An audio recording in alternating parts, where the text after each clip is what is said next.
emotional alarm system လို့ခေါ်တယ်သူကိုတနည်းအားဖြင့်သူကကြတော့ဘယ်လိုလုပ်လဲဆိုတော့ခါကြတော့ကျွန်တော်တို့မွေတွေ့တယ်ပေါ့နော်အဲ့ဒီမွေတွေ့တဲ့အချိန်မှာကျွန်တော်တို့အဲ့မွေကိုရိုက်မလားဒါမှမဟုတ်သူမွေနဲ့ဝေးရအောင်ထွက်ပြေးမလားဆိုရင် suddenly decision တွေကိုဒီ admin ကချပေးရဲ့တ냐တယောက်တွေတခုတယောက်တွေကိုစီရပစ္စည်းလူတဲ့အခါမှာပြန်ပြီးတော့ခုခံမလားဒါမှမဟုတ်လွတ်အောင်ထွက်ပြေးမလားဆိုရဲရုတ်တရက်action တွေကိုသူကဆုံးဖြတ်ချက်ပေးရပေါ့နော်အားလုံးပဲမင်္ဂလာပါ Aries Fire ကနေပြန်လေးကြိုဆိုပါရစေဒီနေ့မှာတော့ကျွန်တော်ကလူတွေပြောနေတဲ့လောင်နေဆိုတဲ့စကားနဲ့ပတ်သက်ပြီးတော့တိတ်ပံနေကြလေ့လာတွေ့ရှိချက်တွေ scientific observation တွေနဲ့ကျွန်တော်ဘဝတွေကဥပမာတွေနဲ့ရောပြီးတော့ sharing လေးလုပ်ပေးသွားမှာဖြစ်ပါတယ်ဒီဗီဒီယိုအတွက်ကျွန်တော်script ရေးမထားဘူးပေါ့နော်ကျွန်တော်ကိုယ်တိုင်လည်းအခုမှအကြောင်းအပြန်ရောက်တာဆိုတော့ခါကြတော့ဒီဗီဒီယိုပေါ့ပါလေးပဲစကားပြောရင်သွားကြမယ်လို့ကြီးရွယ်ထားပါတယ်ပထမဆုံးအနေနဲ့လောင်နေပေါ့နော်လောင်နေဆိုတဲ့စကားက social media terms တစ်ခုဖြစ်ပါတယ် social media buzz ကတမျိုးပေါ့ကျွန်တော်ကိုယ်တိုင်တောင်မှပဲဒီစကားကိုကြားဘူးတာလွန်ခဲ့တဲ့တစ်နှစ်လောက်ကမှစပြီးတော့ဒီစကားကိုကြားဘူးတယ်ကိုယ်တိုင်တော့တစ်ခါမှမတုံးဘူးဒါပေမဲ့ကျွန်တော်ပတ်ဝန်းကျင်မှာပြောနေကြတယ်တုံးနေကြတာကိုလည်းနားယူသွားတာပေါ့ဒါပေမဲ့ဒီဗီဒီယိုလေးမှာတော့ဒီလောင်နေဆိုတဲ့စကားကိုတုံးပါမယ်ဘာလို့တုံးတာလဲဆိုတော့ဒီစကားကပြောချင်တဲ့နေရာကိုထိရောက်နားလည်မယ်လို့တွေးမိတဲ့အတွက်ဒီစကားလုံးကိုရွေးလိုက်တာဖြစ်ပါတယ်။လောင်နေဆိုတဲ့စကားကကျွန်တော်ရဲ့ observation အရာဆိုလို့ရှိရင်မီးလောင်တာအပူလောင်တာဆိုတဲ့နေရာကနေလာတဲ့ထင်တယ်။သူ့ရဲ့သဘောတရားကိုအလောင်မြိုက်ခံတာဒုက္ခခံတာအပူခံပြီးတော့အဲ့ဒီသဘောမျိုးပေါ့နော်။ဥပမာအရင်စိတ်ညစ်လောနာကိစ္စတစ်ခုနဲ့ပတ်သက်ပြီးတော့ခါကြတော့အရင် overthinking ဖြစ်ပြီးတော့ခါကြတော့စိုးရိမ်လောနာအပူပန်လောနာဆိုတဲ့ကိစ္စတွေပြီးတော့အရန်စိတ်ညစ်တာအရန်ဒေါသထွက်တာဆိုတဲ့ကိစ္စတွေမှာဒီလောင်နေဆိုတဲ့စကားကိုတုံးတာကိုတွေ့ရတယ်ဘယ်လိုမျိုးလဲဆိုတော့ဘတ်စကားစောင့်နေတယ်ဘတ်စကားကရောက်ဖို့လို့အရန်ကြတယ်ဆိုတဲ့ကိစ္စမျိုးပြီးတော့ traffic jam အရန်ဖြစ်ပြီးတော့ခါကြတော့ကားတွေအရန်ပိတ်တဲ့ကိစ္စမျိုးပြီးတော့ online class တက်နေရင်နဲ့ internet ပြတ်သွားတဲ့ကိစ္စမျိုးဒီလိုကိစ္စတွေမျိုးဒီမှာဆိုလို့ရှိရင်လူတွေကအရန်ဒေါသထွက်တာအဲ့ဒါမျိုးကိုခေါ်တာပေါ့နော်ကိုထိန်းချုပ်နိုင်တဲ့ကိစ္စရောကိုမထိန်းချုပ်နိုင်တဲ့ကိစ္စရောအားလုံးကိုရောပြီးတော့ခါကြတော့ကိုယ့်ရဲ့ကိစ္စတို့ခံစားပြီးတော့ခါကြတော့စိတ်ဆိုးစိတ်ပြက်လွယ်တာဒေါသထွက်တာပြီးတော့ခါကြတော့အရန်ပေါ့နော် anxiety ဖြစ်တာပေါ့ဒီကိစ္စတွေအားလုံးလောင်နေလို့ခေါ်ရဲဆိုတော့ဒီလောင်နေဆိုတာကကျွန်တော်တို့မီးဘူးလောင်နေပူလောင်နေဆိုတဲ့သဘောတရားမျိုးကိုခေါ်တာလို့ကျွန်တော်ယူဆပါတယ်ဒီလောင်နေဆိုတဲ့ကိစ္စနဲ့ပတ်သက်ပြီးတော့ scientific observation တွေကိုမလေ့လာခင်ကျွန်တော်ဘဝတွေကဥပမာလေးတွေကိုအရင်ဆုံးပြောပြချင်ပါတယ်ကျွန်တော်ငယ်ငယ်ပေါ့နော်ကျွန်တော်ငယ်ငယ်ကအကျူရှင်ကို9တန်း10တန်းမှာစပြီးတော့တက်တယ်ကျွန်တော်ငယ်ငယ်ကကျူရှင်လည်းမရှိပါဘူးကျူရှင်မရှိဘူးဆိုတော့ကျွန်တော်တို့2တန်း3တန်း4တန်း5တန်းမှာကျူရှင်လုံးဝမရှိခဲ့ဘူးတက်ရကောင်းမှလည်းမသိဘူးကျွန်တော်တို့9တန်း10တန်းကြာတော့ခါကြတော့ရွာမှာ10တန်းထိပဲရှိရဆိုတော့တန်းကြီးဖြစ်လာပြီဆိုတော့ကျွန်တော်ကျူရှင်စတက်တယ်ကျွန်တော်9တန်းထဲမှာကျူရှင်စတက်တယ်ဒါပေမဲ့ကျွန်တော်တို့9တန်း10တန်းရောက်တော့ခါကြတော့တခြားအငယ်လေးတွေကတော့ကျူရှင်ဆိုတာနဲ့စပြီးတော့ထိတွေ့နေပြီးတော့နော်2တန်း3တန်းလေးကျူရှင်စတက်နေပြီကျွန်တော်တို့2တန်း3တန်းတော့ကျူရှင်ဆိုတာလည်းမရှိဘူးတက်အကောင်းမှလည်းမသိခဲ့ဘူးအဲ့မှာကျူရှင်9တန်းနေမှာကျူရှင်တက်တယ်ပုံမှန်အဖြစ်ကျူရှင်ကတော့မနက်ရဲ့ညနေခင်းကျောင်းရကြတော့မနက်ခင်း9နာရီကနေ4နာရီထိတင်နေဆိုတော့ခါကြတော့မနက်ခင်း1နာရီလောက်ညနေ1နာရီလောက်ကျူရှင်ကပုံမှန်တက်တယ်အဲ့ဒီချိန်ကြီးကတော့ကိုယ့်စာကိုယ့်ရဲ့အတန်းစာကိုပေါ့နော်9တန်းက9တန်းစာတင်ရတယ်10တန်းက10တန်းစာတင်ရတယ်ပေါ့ဒါပေမဲ့စနေတနင်္ဂနွေကြတော့2တန်းနေပြီးတော့6တန်းထိကိုစနေနေ့မှာခေါ်တယ်9တန်းနဲ့10တန်းကိုကြတော့တနင်္ဂနွေနေ့မှာကျူရှင်ခေါ်တယ်ဘာလို့လဲဆိုတော့9တန်းနဲ့10တန်းကကြတော့အင်္ဂလိပ်စာ grammar တွေကိုတူတူတင်လို့ရတယ်လေ word form တွေ verb form တွေရဲ့ပြီးတော့ခါကြတော့တခြားnot only but also လိုမျိုး either or လိုမျိုး grammar တွေကိုဒီ2တန်းကိုပေါင်းပြီးတော့တင်လို့ရတယ်ဆိုတော့ဆီယမလေးတယောက်တည်းတင်တာဆိုတော့ခါကြတော့ပေါင်းခေါ်တယ်ဆိုတော့ကျွန်တော်တို့ကတနင်္ဂနွေနေ့တိုင်းမှာ9တန်းရဲ့10တန်းရဲ့2တန်းပေါင်းပြီးတော့ကျူရှင်တက်ရတယ်ပေါ့နော်ကျူရှင်ကတနေ့ကုန်တက်ရတယ်အဲ့မှာဘာဖြစ်လဲဆိုတော့ကကြတော့အဲ့ဒီတနင်္ဂနွေနေ့ဆိုလို့ရှိရင်ကျွန်တော်တို့ကကျူရှင်မှာပဲကျွန်တော်တို့အဲ့ဒီချိန်တုန်းကကျွန်တော်တို့က9တန်းက10ယောက်ရှိတယ်10ယောက်လား17ယောက်လား12ယောက်လားဒေချာတော့မတည်ဘူးဒါပေမဲ့အဲ့ဒီပတ်ဝန်းကျင်နဲ့အဲ့10ယောက်ပတ်ဝန်းကျင်နဲ့ရှိရယ်10တန်းကမမရရ4ယောက်ပဲရှိရယ်သူတို့ကအယူရန်နေအဲ့မှာကျွန်တော်တို့ကအဲ့ဒီတနင်္ဂနွေနေ့ရောက်ပြီဆိုလို့ရှိရင်နေ့လည်ခင်း12နာရီကြာအိမ်ပြန်ပြီးတော့ခါကြတော့3နာရီကျောင်းတက်တယ်ဆိုလို့ရှိရင်ကျွန်တော်တို့က2နာရီလောက်စောလာလိုက်တယ်1နာရီလောက်ရအောင်လာပြီးတော့ခါကြတော့စုပြီးတော့မုံလို့စားတယ်ပေါ့နော်မုံဆိုတာကဘယ်လိုမျိုးလဲဆိုတော့ ကျွန်တော်တို့နယ်မှာကြတော့အတီးတွေတုတ်စားတာဂွေးတီးတို့ဆောင်းငါးတီးတို့အဲ့လိုမလကာတီးတို့မျိုးရွာမှာလည်းခြံရှိရပေါ့နော်အဲ့ဒီခြံတွေကနေပြီးတော့ပတ်ဆက်ကိုတယောက်ကို30စီပဲစုပြီးတော့ကျွန်တော်ကိုယ်တိုင်လည်းခေတ်လူငယ်ပေါ့နော်အသက်အရင်ကြီးရဲ့ထဲမှာမပါဘူး20ကျော်ပဲဒါပေမဲ့ကျွန်တော်တို့ရှစ်တန်းတုန်းကကြတော့30 20ဆိုတာကောင်းကောင်းသုံးလို့ရတယ်တခြားနေရာတွေမှာတော့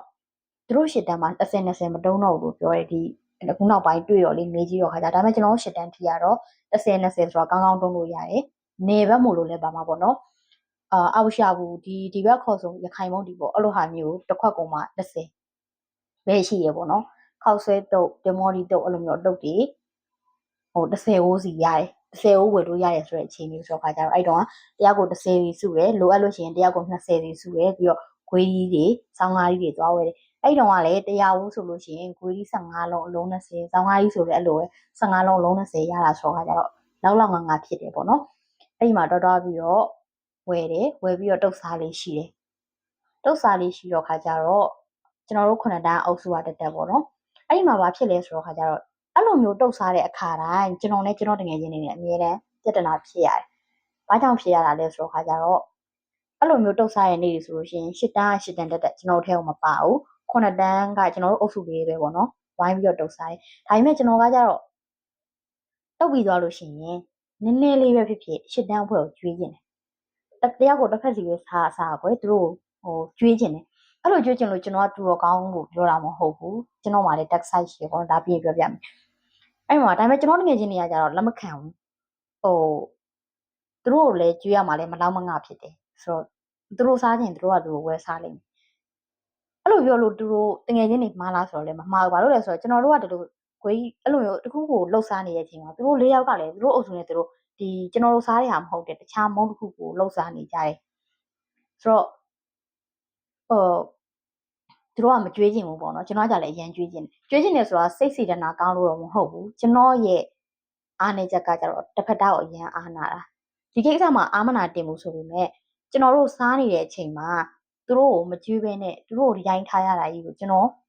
်လက်ပြမလုံးဘူးပေါ့နော်မစားနိုင်ဘူးအဲ့လိုမျိုးနေဆိုလို့ရှိရင်ကျွန်တော်စားတော့စားနေတယ်ဒါပေမဲ့သူတို့ကိုမကြွေးရဘူးဆိုတဲ့စိတ်နဲ့ကောင်းကောင်းမစားရဘူးသူတို့များအားနာစရာကောင်းနေပြီလားဆိုတဲ့စိတ်နဲ့အမြဲအဲ့စိတ်ကြီးကိုခံစားရတယ်ဒါကကျွန်တော်အလွန်ကဲအားနာတတ်တဲ့လူဖြစ်နေတော့ခါကြတော့ဒီလိုမျိုးဖြစ်နေရပါတော့ဆိုတော့အဲ့ဒီတနင်္ဂနွေနေ့ရောက်တိုင်းအဲ့လိုမျိုးအတုတ်တီတုတ်စားမယ်မုံနေစုလုပ်စားမယ်လို့ကြံတဲ့ခါတိုင်းတငယ်ချင်းတွေနဲ့ကျွန်တော်နဲ့အမြဲတမ်းပြဿနာဖြစ်ရတယ်ကျွန်တော်ရဲ့အချစ်ဆုံးတငယ်ချင်းသွားတူလားတူတငယ်ချင်းနဲ့တောင်မှအမြဲတမ်းပဋိပက္ခဖြစ်ပြီးတော့ခါကြတော့အဆင်မပြေဘူးပေါ့နော်အဲ့နေဆိုလို့ရှိရင်တဖြည်းဖြည်းနဲ့ကျွန်တော်ကအဲ့ဒီလိုမျိုးလှုပ်ရှားမဲ့နေတွေကိုကြောက်လာတယ်တကယ်တော့ပျော်စရာကောင်းတယ်ကွာစုရုံဈေးဝယ်တဲ့လူကဝယ်၊ကွေးလီရဲ့လူကဒီဆောင်းကားကြီးရဲ့လူကဒီတုတ်တဲ့လူကတုတ်မပြီးဖုတ်တဲ့လူကဖုတ်ဆိုပြီးတော့ကြတော့တော်တော်ပြောစရာကောင်းတယ်ဒါပေမဲ့အဲ့ဒီစားတဲ့ချိန်ရောက်ရင်ကျွန်တော်အဲ့ဒီ site ကိုပေါ့နော်သူတို့အားလုံးနဲ့ရန်ဖြစ်တယ်ဆိုတော့ကျွန်တော်အဲ့ဒီနေကိုကြောက်လာရဲ့တဖြည်းဖြည်းနဲ့ဆိုတော့ဒါကလည်းကျွန်တော်ရဲ့လောင်လေးတစ်မျိုးပဲပေါ့နော်ဒုတိယဥပမာတစ်ခုကကြတော့ကျွန်တော်တော်တော်ကြီးနေပြီတက္ကသိုလ်ကျောင်းသားပေါ့နော်တတိယနဲ့တက္ကသိုလ်ကျောင်းသားကျွန်တော်တို့နီးပညာတက္ကသိုလ်တွေမှာကြတော့ခါကြတော့တခြားနီးပညာတက္ကသိုလ်တော့မသိဘူးကျွန်တော်တို့မကွေးနီးပညာတက္ကသိုလ်မှာကြတော့မေဂျာ၅ခုရှိတယ် Civil ရှိတယ် EP ရှိတယ် EC ရှိတယ် Mechanical ရှိတယ် MC ရယ်ဆိုပြီးတော့၅ခုရှိတယ်ဆိုတော့ကထိန်နေ့လိုမျိုး welcome နေ့လိုမျိုးနေ့တွေမှာဆိုလို့ရှိရင်ကျွန်တော်တို့ကမေဂျာလိုက်မုံတွေကျွေးတယ်မေဂျာလိုက်မုံတွေကျွေးရဆိုတာက Civil ကကြာဆိုင်အင်္ဂါတိုင်းမယ်ဆိုလို့ရှိရင် EP ကအုံတို့ခောက်ဆွဲ EC ကမော်ဟင်ကmechanical ကကြတော့ရွှေရင်အေးစတဲ့ဖြင့်ပေါ့နော်ကိုတက်နိုင်တာလေးကိုမေဂျာတစ်ခုနဲ့တစ်ခုမတူအောင်အဲ့လိုမျိုးကျွေးကြရဲပေါ့နော်အဲ့လိုမျိုးကျွေးကြတယ်အဲ့ဒီမှာကထိန်ဖြစ်နေကထိန်မှာကျွန်တော်ကတတိယနဲ့တခြားစီနီယာတန်းနေကဘာဖြစ်လို့လဲတော့မသိဘူးကျွန်တော်တို့တတိယနှစ်ကျောင်းသူကျောင်းသားတွေကကြာဆိုင်ကချက်ရမယ်ကထိန်အတွက်ချမယ်ဆိုတော့တခြားချက်တတ်တဲ့စီနီယာ3-4ယောက်တော့ပါတယ်ကျွန်တော်တို့ဒီရစုစုပေါင်းအယောက်20-30ပတ်ဝန်းကျင်ပေါ့နော်အဲ့မှာကျွန်တော်တို့ကြာဆိုင်ကချက်ရမယ်ကြာဆိုင်ကချက်ရမယ်ဆိုတော့ခါကျတော့တော်တော်ကိုပြောစရာကောင်းပါရဲ့တော်တော်ကိုပဲလှုပ်ရှားရှိရည်လှုပ်စီလုံးနဲ့ပေါ့နော်အားလုံးလှုပ်ပြီးဘယ်ချိန်မှပြဿနာတက်လဲဆိုတော့ကြာဆိုင်ကအားလုံးကြက်သွားပြီအကုန်လုံး ready ဖြစ်ပြီဆိုတဲ့အချိန်မှာပြဿနာစတက်တယ်ပြဿနာဆိုဟိုလိုကြီးတော့မဟုတ်ဘူးအဲ့မှာ ဒီလူတွေက12နာရီကနေပြီးတော့4နာရီခွဲ9နာရီထိဒီအလုပ်ကိုဝိုင်းကူထားတာဆိုတော့ခါကျတော့သူတို့အားလုံးအတွက်လည်းကြာဆိုင်ဟင်းကားကပို့ပို့တတာချက်ပြီးတာဆိုတော့အားလုံးစားမယ်ပေါ့နော်စားပြီးမှပြန်ကြမယ်စားပြီးမှပြန်ကြမယ်ဆိုတဲ့ချိန်ဒီမှာအဲ့မှာပုံမှန်ဆိုလို့ရှိရင်အားလုံးသိတဲ့အတိုင်းပဲကြာဆိုင်ဟင်းကားတစ်ပွဲဆိုင်မှာပဲဝယ်စားအလှူဒန်းနေမှာပဲသွားစားကွာကြာဆိုင်ဟင်းကားတစ်ပွဲဆိုလို့ရှိရင်ဥပမာငုံးဝတစ်လုံးပါရမယ်မှုကြောက်ပန်းကြောက်ကဘလောက်ပမာဏထည့်ရမယ်ကြက်သွန်မိတ်ကြက်သွန်နီနှံပင်ငရုတ်တီးတမယာကြီးဒါတွေကဘလောက်တပွဲစာအတွက်ဘလောက်ဆိုရဲခံမှန်းကြီးရှိပြီးသားဒါပေမဲ့အဲ့ဒီမှာဘာဖြစ်လဲဆိုတော့ကကြတော့ဒီချက်တဲ့လူတွေကကိုစားကျင်တာကိုပဲကိုရွေးယူကြတယ်ဟုတ်အဲ့လိုမျိုးဆိုင်နေမှာတော့အလူတွေမှာဆိုလို့ရှိရင်တော့ကြာဆိုင်ဟင်ကားပကံထဲမှာကိုမကြိုက်တဲ့အရာထားလိုက်ပါတော့ကြက်တော်နီဥပါလာရဆိုလို့ရှိရင်လည်းမကြိုက်ဘူးလို့မကြိုက်တဲ့အတိုင်းထားခဲ့လိုက်လို့ရတယ်ဒါပေမဲ့ဒီမှာဘာဖြစ်လဲဆိုတော့ခါကြတော့အလုံးကဒီကျဲအများကြီးပဲဘယ်သူမှမစားရသေးဘူးဒီလူတွေကပထမဆုံးစားရမှာအဲ့ဒီမှာကိုကြိုက်တဲ့ဟာကိုပဲကိုရွေးကြတယ်ငါကတော့ဒီပိုကြောက်ပန်းကြောက်လေးအရန်ကြိုက်တယ်ဆိုပြီးတော့ပိုကြောက်ပန်းကြောက်ကိုတစ်ပွဲစားပမာဏမကပဲနှစ်ပွဲစားသုံးပွဲစားတယောက်တည်းစားလိုက်တာမျိုးအဲ့လိုဂေါဦးဆိုလို့ရှိရင်လည်းအဲ့လိုမျိုးပဲပေါ့နော်အဲ့လိုမျိုးတွေအများကြီးပါကိုကျွန်တော်တွေ့တယ်ဆိုတော့အဲ့ဒါကြီးကျွန်တော်မခံစားနိုင်ဘူးမကြိုက်ဘူးမကြိုက်လို့မလို့ကျွန်တော်ကသူတော်ကောင်းလို့ပြောတာမဟုတ်ဘူးဒါကကျွန်တော်မှလည်းကျွန်တော် dark side ရှိတယ်ဒါပေမဲ့ကျွန်တော်အဲ့ဒီလောက်ရက်ကိုမကြိုက်ဘူးအဲ့ဒီလောက်ရက်ထဲမှာဘတူပါနေရလဲဆိုတော့ကျွန်တော်ကိုယ်တိုင်ပထမနေ့ဒုတိယနေ့တတိယနေ့တစ်လျှောက်လုံးမှာအရန်စိတ်ထားပြည့်တယ်အရန်စိတ်ထားမှန်တယ်လို့ကျွန်တော်ယူဆထားတဲ့လူတွေကိုယ်တိုင်ကကိုအဲ့လိုတွေဖြစ်နေတာဆိုတော့ကျွန်တော်အဲ့ဒါကိုတော်တော်ကြည့်လို့အဆင်မပြေဘူးဒါပေမဲ့ဆိုသူတို့သွားပြီးတော့လည်းမပြောဘူးပေါ့နော်စီနီယာတွေကိုယ်တိုင်ကတောင်မှပဲလက်ခံခွင့်ယူထားတာကိုကျွန်တော်ကသွားပြီးတော့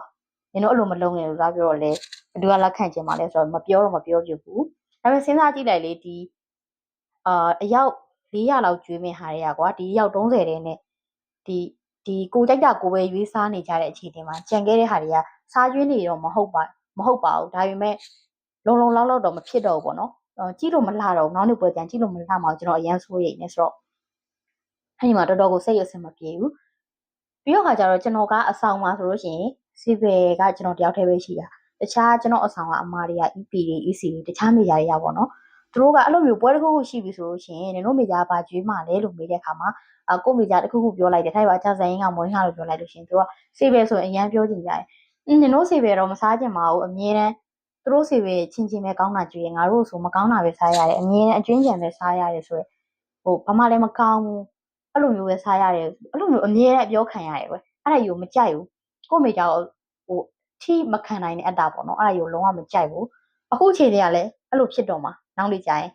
ဘာလို့လဲဆိုတော့ကိုစားချင်တာတွေကိုပဲရွေးစားနေရဆိုတော့ခါကျတော့ကြံနေတဲ့ဟာကိုကြံတဲ့လူရွေးရမှာ哦ဆိုတော့တော်တော်အဆင်မပြေဘူးဆိုတော့အဲ့နေကကျွန်တော်ကိုယ်တိုင်လည်းမစားလိုက်ဘူးမစားဘဲနဲ့ပြန်သွားတယ်ပေါ့နော်ကျွန်တော်နဲ့ကျောင်းတူသွားတဲ့တငယ်ချင်းကိုတော့မှပဲမဆောင်ဘူးအဲ့နေကနေတူတို့နဲ့ပြန်လာခဲ့လိုက်ဆိုပြီးတော့တယောက်တည်းပြန်သွားတယ်တယောက်တည်းပြန်ပြီးတော့ခါကျတော့အိမ်ရောက်တော့လေပျောက်သွားလားဆိုတော့အဲ့ကိစ္စမပျောက်သွားဘူးပြီးတော့9နာရီလောက်မှပြီးသွားပြီကွာအเจ้าမှာကြံခဲ့ပြီဆိုတဲ့ကိစ္စ6နာရီ9နာရီ10နာရီ9နာရီဒီကျွန်တော်စိတ်ထဲမှာဒါကြီးကိုပဲခံစားပြီးတော့လောင်မြိုက်နေပေါ့နော်ဆိုတော့ည9နာရီလောက်မှာကျွန်တော် post လုပ်တင်လိုက်တယ် Facebook မှာဒါပါပဲလူဘဝမစမ်းကြည့်ဆိုပြီးတော့တချင်းစာသားလေးပေါ့နော်တင်လိုက်တယ်ဘာရွယ်ချက်နဲ့လဲဆိုတော့ကျွန်တော်အဲ့ဒီခန်းစားချက်ကိုခဲမကြည့်လို့တင်လိုက်တာအဲ့ကျွန်တော်ပြောခဲ့တဲ့လူတွေလည်းပေါ့နော်အတန်းတွေကအဲ့ဒီရွေးစားခဲ့တဲ့လူတွေအများကြီးလည်းလာကြည့်ကြတယ်ဒါပေမဲ့သူတို့ကိုသူတို့ပြောနေတဲ့မှန်းတော့သူတို့မသိဘူးကွယ်သူတို့ကကျွန်တော်တယောက်ယောက်နဲ့ပြဿနာဖြစ်ပြီးတော့ခါကြတော့ဒီ post group ကောက်တင်လိုက်တယ်လို့ပဲသူတို့တွေးမှာဒါသူတို့ကိုပြောနေရပါသူတို့ရည်ညွှန်းချင်တာပါဆိုတာသူတို့မသိပဲနဲ့ကျွန်တော်ကတစ်ဖက်တစ်တီလောင်မြိုက်နေတာပေါ့နော်ဆိုတော့ဒါလည်းလောင်ခြင်းတစ်မျိုးပဲပေါ့နောက်တစ်ခုကကြတော့အခုလောလောလတ်လတ်မှာဖြစ်ထားတာလောလောလတ်လတ်ဆိုလို့ရှိရင်2ရက်3ရက်ပဲရှိသေးရပေါ့နော်ကျွန်တော်ဒီဘက်နိုင်ငံကကျောင်းမှာ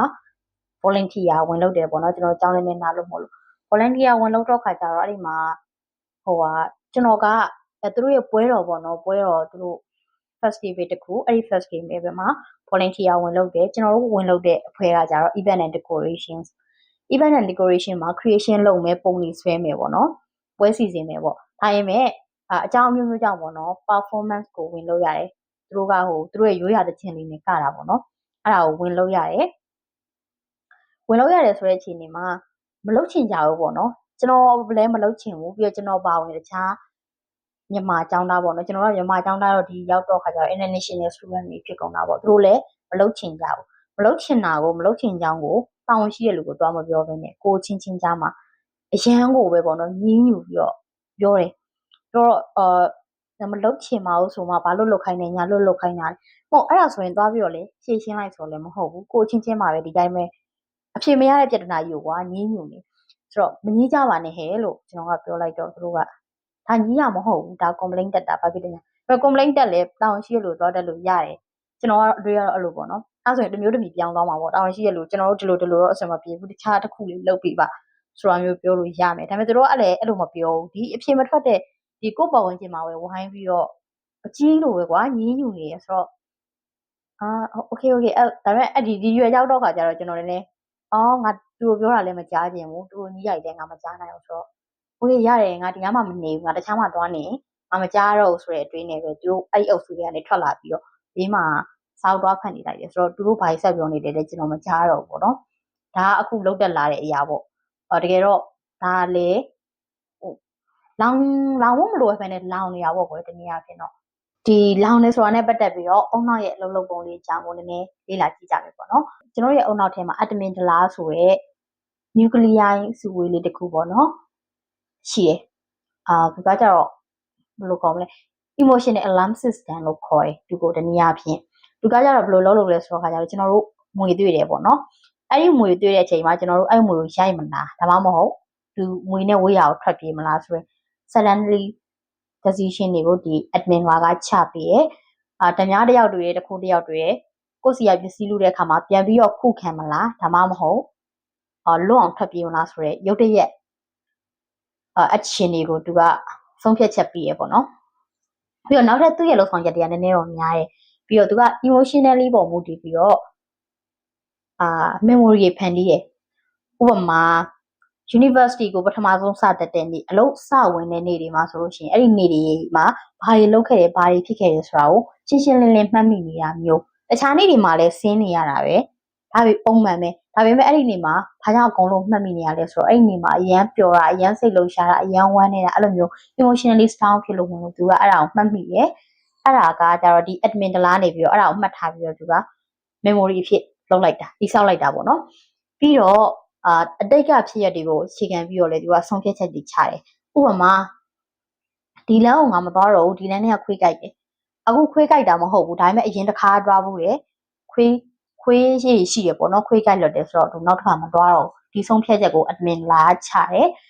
်ပြီးတော့ဒီဆိုင်မှာငါမထိုင်ကြဘူးဒါငါရေးစားဟောင်းနဲ့ထိုင်နေကြဆိုင်ဒီဆိုင်မှာထိုင်ငါတို့ကိုတတိယမိလိမ့်မယ်ရနေရဖြစ်ချင်မှဖြစ်မယ်ဒါပေမဲ့ဒီဆိုင်ကိုထိုင်ဒီလိုတတိယမိလိမ့်မယ်ငါနာကျင်ရလိမ့်မယ်ဆိုရင်အတိတ်ကဖြစ်ရတွေပုံမှာအခြေခံပြီးတော့သူကဆုံးဖြတ်ချက်တွေချတယ်ဒါပေမဲ့ဒီနေရာမှာကတော့emotional alarm system အနေနဲ့တုံးပြမှာပဲပေါ့နော်လေရင်တို့ဒီ bus car တို့လိုမျိုးပြီးတော့အိမ်တွေမှာလည်းရှိရ supermarket တွေလည်းရှိရလေ alarm ပေါ့နော် emergency alarm ကိုခဏခဏသွားပြီးတော့ဖွင့်ရင်မကောင်းဘူးပေါ့နော်ဒါကမဖွင့်တဲ့နေရာပေါ့နော်ဘယ်သူမှလည်းဒါကိုအားမပေးပါဘူးသူတို့ကတကယ် emergency အရေးပေါ်ဖြစ်လာမှာဒီခလုတ်တွေကိုဖွင့်ရမယ်ဆိုတဲ့အခြေအနေရှိတယ်ကျွန်တော်တို့ကကြတော့ဒီ admin ဒလားဆိုတော့လေကျွန်တော်တို့ခန္ဓာကိုယ်ရဲ့အဲ့လိုမျိုး emergency alarm ပဲပေါ့နော်ကျွန်တော်တို့ကတခုခုဖြစ်တိုင်းအဲ့ဒီဟာကိုသွားပြီးတော့နှိပ်နေလို့ရှိရင်သွားပြီးတော့ဖွင့်နေလို့ရှိရင်သူကကောင်းကောင်းအလုံးမလုပ်တော့ဘူးဥပမာဒီလိုမျိုးလဲဆိုတော့ဆေးစရာတွေပြောကြရပေါ့နော်ဆေးပြင်းတွေမတောက်ကြနဲ့ဆိုတော့ကဆေးပြင်းတောက်ထားဘာမှမဟုတ်ပဲခေါင်းမူကောင်းခိုက်တာလေးနဲ့ဆေးပြင်းတောက်ထားတဲ့လူကတကယ်ယောဂကြီးဖြစ်ပြီးတော့ဆေးပြင်းလိုအပ်လာတဲ့အချိန်မှာဆေးမတိုးတော့ဘူးပေါ့နော်အဲ့လိုမျိုးပဲဘတ်ကားတာနောက်ကြတာလေးနဲ့စိတ်တိုးဒေါသထွက်ပြီးတော့ခါကြတော့အရန်လောင်တာမျိုးပြီးတော့online class ပဲနေနေ internet wifi လိုင်းမကောင်းတာလေးလိုင်းထစ်တာလေးကြောင့်မို့လို့ဒေါသထွက်နေတာမျိုးအဲ့လိုမျိုးကိစ္စတွေကကြတော့ဒီ admin ဒလားကိုတော့ပြီးတော့ဖွင့်နေဆိုတော့ခါကြတော့အဲ့လိုမျိုးလောက်ပါများလို့ရှိရင်သူကတကယ်လိုအပ်တဲ့ချိန်ကြလို့ရှိရင်မှန်ကန်တဲ့ဆုံးဖြတ်ချက်တွေကိုမချနိုင်တော့ဘူးကောင်းကောင်းအလုံးမလုပ်တော့ဘူးဆိုတော့ခါကြတော့ကျွန်တော်တို့ကဒီ over action မဖြစ်ဖို့ပေါ့နော်ဒီ admin ဒလား over action မဖြစ်ဖို့လို့အတွက်ဘာမဟုတ်တဲ့ကိစ္စလေးတွေနဲ့လောင်တာမျိုးတွေကိုလျှော့ရတယ်မဟုတ်ဘူးဆိုလို့ရှိရင်ကျွန်တော်တို့အုံနောက်ကဒီ admin ဒလားကဆုံးဖြတ်ချက်တွေချရမယ်နေရာမှာမှန်မှန်ကန်လုပ်ရမယ်သူ့မှာဆုံးဖြတ်ချက်ချဖို့လို့ analysis လုပ်စရာအချိန်ကြီးအများကြီးမရဘူးကွယ်အရင်သူက short term ပေါ့နော်အချိန်တိုလေးတွေမှာ sudden decision တွေကိုလုပ်ရတယ်ဆိုတဲ့အခါမှာသူကကောင်းကောင်းမတုံ့ပြန်နိုင်တော့ဘူးဘလုံးမလုပ်တော့ဘူးဘာလို့လဲဆိုတော့သူက overactive အရန်ဖြစ်လို့မလို့ခုနကစေးမတိုးတဲ့ကိစ္စလိုမျိုးပဲပေါ့နော်အားကြောင့်မို့ကျွန်တော်တို့ကကိစ္စတေးသေးလေးတွေနဲ့လောင်နေမယ်ဆိုလို့ရှိရင်ဒီ admin တလာကိုသွားပြီးတော့ထိကြိုက်တယ်လုံးဝရရှိအတွက်မကောင်းနိုင်ဘူးပေါ့နော်ဒီ admin တလာ overactive အရန်ဖြစ်တဲ့အခါမှာဘာဖြစ်လဲဆိုတော့ anxiety တွေကအများကြီးတက်လာတယ် stress တွေအရန်ဖြစ်တယ်ဆိုပြီးတော့ကျန်းမာရေးစိတ်ပိုင်းဆိုင်ရာကျန်းမာရေးကိုအရန်ထိကြိုက်နိုင်တယ်ဆိုတော့ဒီ admin တလာကိုအရန် overactive မဖြစ်အောင်ထိန်းတဲ့နည်းလမ်းတွေတော့ရှိရယ်meditation လုပ်တာပြီးတော့တဘာဝနဲ့ထိတွေ့တာမျိုးကောင်းကောင်းအေးဝအောင်အိတ်တာမျိုးအစားအသောက်ကို healthy ဖြစ်အောင်စားတာမျိုးပုံမှန်ပါပဲပေါ့နော်ဒါမျိုးလုပ်လို့ရတယ်ဒါပေမဲ့ဒါတွေကလည်းနည်းနည်း process ကြရပေါ့နော်ဒါပေမဲ့အလွယ်ကူဆုံးအရိုးရှင်းဆုံးနဲ့ချက်ချင်းထိရောက်တဲ့နေရာတော့အသက်ရှူလေ့ကျင့်ခန်းလုပ်တာပေါ့နော်ကျွန်တော်တို့တော်တော်များများလည်းအခုနောက်ပိုင်းတော်တော်လုပ်လာပါတယ်အသက်ရှူလေ့ကျင့်ခန်းလေးလုပ်လိုက်ရအောင်နည်းနည်းစိတ်ညစ်လာလို့ရှိရင်ဒေါသထွက်လာလို့ရှိရင်တက်ရှူလေ့ကျင့်ခန်းလေးလုပ်လိုက်တာမျိုးဒီလိုမျိုးကျွန်တော်တို့ one bite နဲ့တက်ရှူလေ့ကျင့်ခန်းလုပ်တဲ့အခါမှာကျွန်တော်တို့ရဲ့ခန္ဓာကိုယ်ထဲမှာရှိတဲ့ parasympathetic ဆိုတဲ့ nervous system လေးကပွင့်လာတယ်ပွင့်လာပြီးတော့ဒီက admin တလာကိုသွားပြီးတော့ connection သွားမိရပေါ့နော် calm down ဘာမှမဖြစ်ဘူးပေါ့နော်သူတို့ချိန်ဆက်နေပေါ့နော်ဒါအဆင်ပြေရဆိုတဲ့ကိစ္စကိုသူတို့သွားပြီးတော့အကြောင်းကြားရဆိုတဲ့အခါမှာဒီ admin တလာကခလုတ်ကလေးကပွင့်မသွားဘဲနဲ့တဖြည်းဖြည်းနဲ့စိတ် anxiety တွေညော့သွားတယ်ဆိုတော့သူကပွင့်မသွားတော့ဘူးပြီးတော့စိတ်ကလည်း calm down ဖြစ်သွားတယ်ဆိုတော့အားကြောင့်မလို့ဒေါသထွက်နေတဲ့အချိန်မှာအတက်ရှူလေ့ကျင့်ခန်းလေးလုပ်ကြပါဆိုတာမျိုးပြောတာပေါ့နော်အဲ့တော့ကျွန်တော်တို့ anxiety တွေဖြစ်တော့မယ်ဒေါသတွေထွက်တော့မယ်ဥပမာဘတ်စကားစောင့်နေရတာအရန်ကြာနေပြီမို့လို့စိတ်တိုးချင်လာပြီဆိုလို့ရှိရင်ကိုသတိလေးထားပြီးတော့ခါကြတော့အတက်ရှူလေ့ကျင့်ခန်းလေးလုပ်လိုက်ပေါ့နော်ဆိုတော့အဲ့လိုမျိုးလုပ်လိုက်ခြင်းအပြင်ဒီ admin လာကခလုတ်ကိုမပွင့်သွားစေဘဲနဲ့ကိုယ့်ရဲ့လောင်တာပေါ့နော်စိတ်ပင်ပန်းမှုကိုရောကြစေရဲဆိုတော့ခါကြတော့ဒါကအထီးရောက်ဆုံးနည်းဖြစ်တယ်ပေါ့နော်အချို့အပြင်ပြောရမယ်ဆိုလို့ရှိရင်တော့လောင်တာအကောင်းလားဆိုတော့လုံးဝမကောင်းပါဘူးကိုယ့်အတွက်လည်းအခုချက်ချင်းလိုက်နေမှလည်းခံစားလို့မကောင်းဘူးနောက် long term အတွက်ကြတော့လေကိုယ့်ရဲ့ကျန်းမာရေးကိုအများကြီးထိခိုက်စေရပေါ့နော်ဒီ admin လာကကောင်းကောင်းလုံးမလုပ်တော့မှန်ကန်တဲ့ဆုံးဖြတ်ချက်တွေမချနိုင်တော့ဆိုလို့ရှိရင်ဒါကတွေးကြည့်လိုက်လို့ရှိရင်တော်တော်ကိုအန်ဒီရများတဲ့အခြေအနေပေါ့နော်အခုနောက်ပိုင်းအခုလောလောဆယ်ပေါ့နော် Facebook မှာအရန်ဖြစ်ကြရဲ့ဒီမယားချင်းတွေဖောက်ပြန်တာပေါ့နော်ဖောက်ပြန်နေဆိုတဲ့ကိစ္စတွေမှာလူတွေတော်တော်များများဝင်ပါကြတယ်ဝင်မပါရဘူးလို့ပြောတာမဟုတ်ဘူးလူပဲကွယ်သိကျင်တယ်ဆက်စုပဲပေါ့နော်ဒါတဘာဝပဲဟုတ်လားဘယ်သူနဲ့ပွဲဖြစ်တာလဲဘာလို့ဖြစ်တာလဲတလူကြောက်လားတလောက်တိတာအဆင်ပြေတလောက်တိတာဒါပေမဲ့အဲ့လိုမဟုတ်ဘူးသူတို့နေရာကိုကခံစားပြီးတော့တစ်ဖက်လူကိုလူကတော့ကိုလောက်မုံမချင်းမှာမုံမှာကိုကတူထပ်ပို့ပြီးတော့မုံလိုက်တာသူတို့နေရာမှာခံစားပြီးတော့ခါကြနေရောညောင်အဲ့ဒီအကြောင်းတွေတွေးပြီးတော့ခါကြတော့ဖြစ်နေရပြီးတော့ခါကြတော့ဟုတ်လို့လေfan နေချင်းပေါ့နော်အရန်ပြဿနာတက်ကြမျိုးရှိရယ်ဆိုတော့မလုံးနဲ့လို့ပြောတာတော့မဟုတ်ဘူးဒါပေမဲ့ဒါကမကောင်းဘူးပေါ့နော်တလုံးမှာလည်းကိုယ့်အတွက်ခန်းစားချက်မကောင်းဘူးရေရှည်အတွက်လည်းကိုယ့်အတွက်မကောင်းဘူးသူတို့ကိစ္စ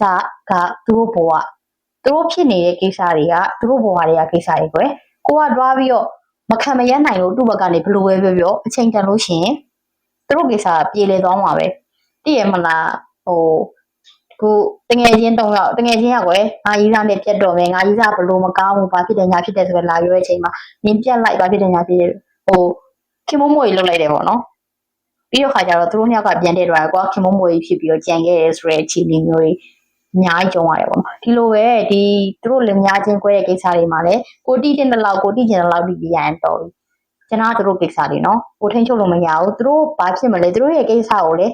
းဒီ post လေးတစ်ခုကြောင့်ပဲကိုတီးရတာသူတို့ရဲ့အတိတ်တုန်းကအကြောင်းကဘယ်သူကဘယ်လိုမှားရဲဆိုတာကိုငါတို့ကောင်းကောင်းမသိနိုင်ဘူးဆိုတော့ခါကျတော့အများကြီးဝင်ပြီးတော့မခံစားလိုက်နဲ့ပေါ့နော်သူတို့နေရာမှာဝင်မခံစားလိုက်နဲ့လုံးဝအပြည့်ဒါကတော်တော်ကိုပဲသူများအစားလောင်ပေးရပေါ့နော်မကောင်းဘူးလို့ပဲမြင်နေပေါ့နော်ကျွန်တော်ကိုယ်တိုင်လည်းခုနကပြောခဲ့သလိုပဲသူများအစားဒါပေမဲ့ကျွန်တော်ဒီလိုကိစ္စမျိုးတွေမှာတော့ကျွန်တော်မလောင်တတ်ပါဘူးတိတောင်မတီးကျင်တဲ့ထဲမှာပါတယ်။လိုင်းပေါ်မှာဘယ်လိုနဲ့ရန်ဖြစ်နေဘယ်လိုနဲ့ပွဲဖြစ်နေဆိုတာမျိုးဒုက္ခကြီးဘယ်တော့မှလည်းမတီးလည်းမတီးဘူး။အဲ့လိုမျိုး post တွေတက်လာတဲ့ခါကျမှဒီလိုဖြစ်နေတာ။ဒါပေမဲ့တခု post တစ်ခုတက်လာရဲ့ဒီဘက်တယောက်နဲ့တော့ပြဿနာဖြစ်နေရဲ့။ဒါပေမဲ့အဲ့ဒီအရာကိုကျွန်တော်တွားပြီးတော့မရှာဘူး နောက်တစ်ခါအဲ့ဟိုဘက်တယောက်ကနေပြီးပြန်ဖြေရှင်းတဲ့ပြဿနာမျိုးရှင်းရင်းနဲ့တွေ့ဒီလိုလူနဲ့တူနဲ့ဖြစ်တာလားဒါမှမဟုတ်ဘလူနဲ့ဖြစ်တာလားတူနဲ့လူနဲ့ဖြစ်တာနေမှာပေါ့ဆိုတဲ့အခြေအနေမျိုးပဲအဲ့လိုမျိုးပဲ